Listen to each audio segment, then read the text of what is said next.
오늘은 재미난 이야기를 하나 소개해 보려고 합니다. 최근에 제가 접했던 이야기 가운데 꽤나 인상 깊었던 이야기예요. 비폭력 대화라고 우리나라에도 소개가 된 말하기 기법입니다. 얼마 전에 저도 쇼츠를 만들어서 올리기도 했었는데 이분의 주장은 우리 인간의 말은 부탁이 아니면 감사라고 합니다. 내게 충족되지 않은 욕구를 상대방에게 알리고 도움을 요청하는 행위와 이미 충족된 욕구에 대해서 상대방의 공을 인정하고 그 기여에 고마움을 표현하는 행위로 구분을 한다는 거죠. 이렇게 설명을 하면 뭔 소린지 쉽죠. 가령 이런 거예요. 자녀가 자기 방을 지저분하게 쓰고 있는 걸 보고 엄마들은 야, 너는 왜 맨날 방을 돼지우리처럼 만들어? 도대체 생각을 하고 사는 거야? 라고 말할 게 아니라 네 방에 옷이 바닥에 널브러져 있는 걸 보니 엄마는 불안해. 엄마는 정돈된 환경에서 네가 살았으면 좋겠어. 그러니 오늘 저녁에 옷을 좀 정리해 줄 수 있겠니? 라고 말을 하라는 거죠. 이해가 좀 되세요? 아이고, 숨 넘어가겠죠? 몸에서 사리가 쌓이는 소리가 들립니다. 또 이런 거죠. 남편이 매일 늦으면 당신이 가정에 있기나 해? 맨날 회사 일만 중요하지, 하는 걸 요즘 당신이 맨날 늦게 들어오니 나는 외롭고 걱정이 됩니다. 우리는 가족 간의 연결이 좀 필요해요. 최소한 주 며칠이라도 일찍 들어와서 같이 밥을 먹으면서 대화를 좀 할 수 있는지 의논을 할 수 있을까요? 라고 바꿔서 말을 하라는 겁니다. 아이고 힘들다. 이건 며칠 전에도 이야기했었던 나전달법과 비슷하죠. 아무튼 이런 식으로 우리의 화법을 좀 기계적으로라도 바꾸는 훈련을 한답니다. 이게 그런데 잘 될지는 모르겠지만 말이죠. 일단 내용은 그래요. 상대를 비난하지 말고 상대를 내 기준과 잣대로 평가하지 말 거며 요구를 폭력적 언어 말고 부탁으로 바꾸자는 거라서 딱히 우리가 반대를 하고 고집을 부릴 명분이 없습니다. 안 그런가요? 그런데 저는 여기에서 조금 더 깊이 궁금해졌어요. 왜 이런 게 만들어졌는지 말이죠. 그래서 이 기법이 만들어지던 시대적 배경을 좀 찾아봤죠. 우리가 이 미국이란 나라를 잘 연구해보면요. 우리의 모습이 정말 그대로 투영이 됩니다. 재밌어요. 아, 그랬구나 싶은 게 참 많죠. 이 마샬 박사의 비폭력 대화가 만들어지던 시기는 1960년대예요. 미국은 이때 정말 잘 나가던 시기였죠. 1920년대에 대공황을 겪고 2차 세계대전에 참전을 하면서 공황을 극복해내고 종전이 돼서는 승전국으로서 누리는 보상에다가 브렌튼 우즈에서 그 미국 달러를 기축통화로 하는 약속까지 받아냈던 터라 그야말로 최고의 황금기를 누리던 시대였습니다. 이런 배경들이 일상에까지 영향을 미치면서 그 소위 중산층 신화라고 부르는 백인 남성 가장은 밖에 나가서 일을 하고 여성은 전업주부이며 아이는 한 2명 정도의 교외 주택을 소유하고 있고 모두가 같은 TV 프로그램과 제품을 소비하는 삶이 가장 이상적인 삶으로 인식이 됐던 거죠. 그런데 이거 어디서 많이 보던 이야기 아닌가요? 우리나라에서는 1980년대에 만들어진 그 중산층의 신화가 미국에서는 이런 식으로 1950, 60년대에 만들어졌더라고요. 그렇게 편안하고 안정적으로 보이는 이 이야기에 틈이 만들어진 건 여성과 아이들이었어요. 이 풍족한 생활이 행복을 보장해주지 않았던 거죠. 이 말은 엄청나게 중요합니다. 돈이 행복을 보장해주지 않아요. 우리가 돈이 많으면 행복할 것 같나요? 절대 그렇지 않습니다. 이 아이들과 여성들은 돈과 물질적 풍요가 약속했던 행복이 충족되지 못하자 거리로 튀어나옵니다. 히피 문화가 만들어지고요. 마약과 술에 젊은이들이 쪄들어갑니다. 그리고 또 한쪽에서는 여전히 미국 내부에 남아있던 그 인종차별이 사회의 문제로 대두가 되죠. 말콤 X 같은 극단주의자들도 출연을 했고요. I have a dream이라는 명연설을 남긴 마틴 루터킹 목사도 이 시기의 사람이죠. 존 F 케네디가 대통령이 됐지만 기존 질서와 부딪혀서 꿈을 이루지 못하고 사망한 것도 이 시기예요. 이와 맞물려서 다른 한편에서는 여성인권운동이 펼쳐지죠. 그러다가 미국은 베트남 전쟁에 참전을 하게 되고 젊은이들은 다시 거리로 나와서 반전운동을 합니다. 1960년대 미국은 그야말로 대혼돈의 시기였죠. 그러다 보니 이 미국에 인도에서 건너온 크리슈나무르티나 라주니시 같은 사람들이 가져온 명상이나 신비주의 사상이 새로운 물결로 또 유입이 됩니다. 밥 딜런이나 존 바에즈 같은 젊은이들의 노래가 인기를 끌고 우드스탁 같은 페스티벌이 새로운 문화로 자리를 잡기 시작을 하죠. 마샬 박사의 비폭력 대화는 바로 이 시기에 연구가 시작이 됐어요.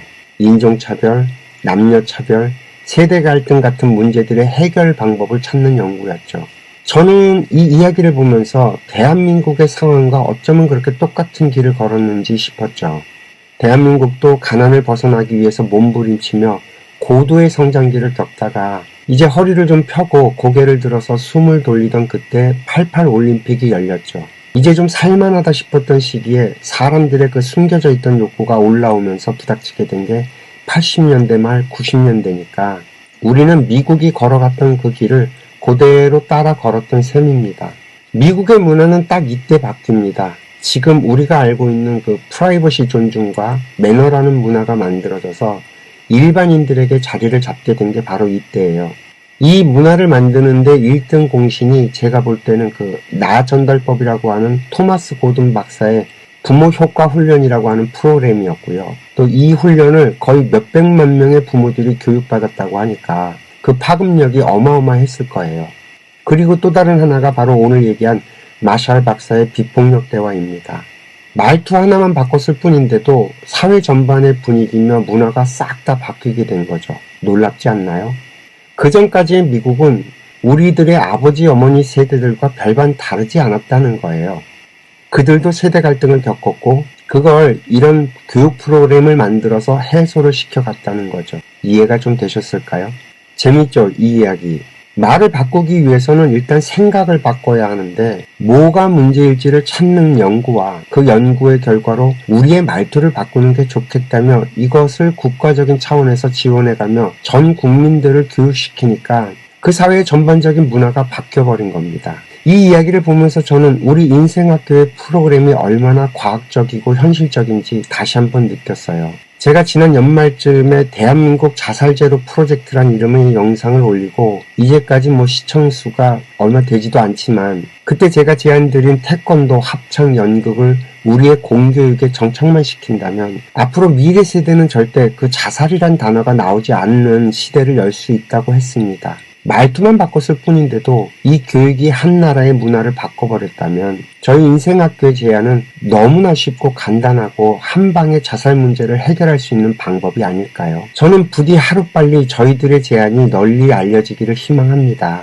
길을 몰라서 헤매는 거야 어쩔 수 없지만 뻔히 해답이 보이는데도 가지 않는다는 건 참 그래요. 그 토마스 고든 박사의 나전달법이나 마샬 박사의 비폭력 대화가 이야기하는 주장들은 저희 인생학교에서 설명드리는 이야기들 속에 다 내포가 되어 있습니다. 모든 인간은 행복해지기를 원한다. 그 행복의 욕망이 내가 좋은 사람이고 싶은 욕망을 자극한다는 저희 인생학교의 철학은 그 당시 미국 사회를 주도했던 칼 로저스 박사의 인간은 스스로 성장하고 자아를 실현할 잠재력이 있다는 주장과도 맥을 같이 하니까요. 시대적인 요구에 의해 이런 화법들이 연구가 되고 만들어진 것처럼 현재 대한민국 역시 변화를 요구하는 시대적 환경에 마주해 있습니다. 그 당시만 하더라도 미국이라고 하는 선진국들이 먼저 길을 걸어갔기 때문에 우리들은 그들의 발자취를 따라서 걸어갈 수가 있었지만 이제는 더 이상 우리가 뭔가를 보고 배울 만한 선진국이 없지 말입니다. 이미 대한민국은 선진국입니다. 선진국은 선진국인데 이 지구촌에 아무런 공이 없는 선진국이에요. 우리가 그 소위 선진국이라고 부르는 나라들, 가령 미국, 영국, 프랑스, 독일, 이탈리아 같은 나라들은 이 인류의 역사 속에서 정말 지대한 영향을 미쳤던 공로들이 있습니다. 우리 대한민국은요, 그들이 만들고 생산한 모든 지식과 문물과 자본 같은 것들을 그대로 가지고 와서 이 대한민국이란 나라를 건설을 했을 뿐이에요. 그저 받아먹기만 했지 국제사회에 갚은 게 하나도 없다는 말이죠.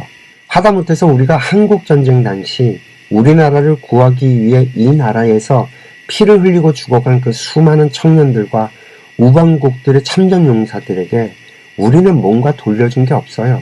저희 인생학교에서 얘기하는 그 이 대자연이 운행되는 인과율의 법칙을 생각해보면 우리들은 그들의 노고와 희생에 반드시 은혜를 갚아야만 합니다. 이건 어저께 얘기했던 그 권선징악의 신화 같은 이야기가 아니라 한치의 오차도 없이 작동하는 인과의 서클에 의해서 반드시 돌아올 결과를 우리는 기다리고 있다는 얘기예요. 이걸 참 우리가 빨리 깨달아야 되는데 말이죠. 일단은 뭐 그런 것들보다 우리는 더 이상 뭔가를 보고 베껴서 할 답안지가 없다는 겁니다. 이제부터는 우리들 스스로가 모범 답안을 찾아야 하는 시대가 왔어요. 미국에서는 화법을 바꿔서 문제를 해결하려는 노력을 했지만 말투 하나 바꿨다고 해서 미국 사회가 행복해지지는 못했습니다. 그저 세대 갈등, 인종 갈등, 남녀 갈등을 좀 완화시키는 정도였죠. 근본적인 문제 해결에 도달하지 못했다는 말이죠. 더군다나 60갑자를 살아야 하던 인간이 과학기술의 발전으로 수십 년 만에 갑자기 100세를 살아내야 하는 문제에 직면하게 됐죠. 그동안 이 지구상에는요, 100세를 살아본 나라가 아무도 없거든요. 선진국들도 이 문제만 생각하면 정말 속수무책입니다. 우리 대한민국도 마찬가지고요. 어디서 100개월 답안지가 없어요. 그저 우리 스스로 이 문제에 대한 해법을 찾아야만 하죠. 더군다나 우리나라는요, 현재 점점 살고 싶지 않는 나라로 변해가고 있습니다. 스스로 목숨을 끊거나 이 나라를 떠나고 있죠. 우리 모두가 이 현실을 직시하고 깨어나지 않으면 얼마나 더 비참해질지 알 수가 없는 상황입니다.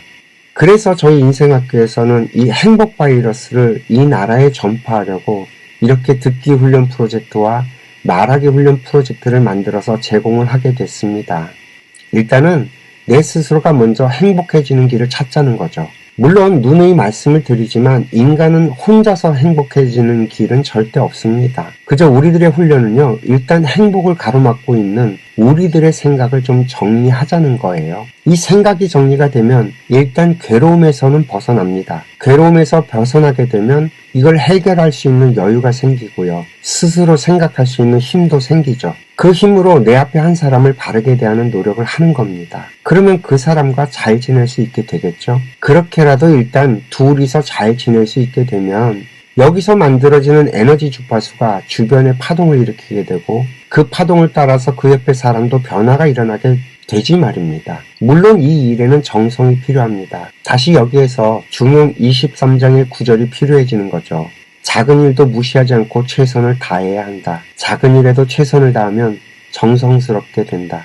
정성스럽게 되면 겉에 배어나오고 겉에 배어나오면 겉으로 드러나고 겉으로 드러나면 이내 밝아지고 밝아지면 남을 감동시키고 남을 감동시키면 이내 변하게 되고 변하면 생육된다. 그러니 오직 세상에서 지극정성을 다하는 사람만이 나와 세상을 변하게 할 수 있는 것이다.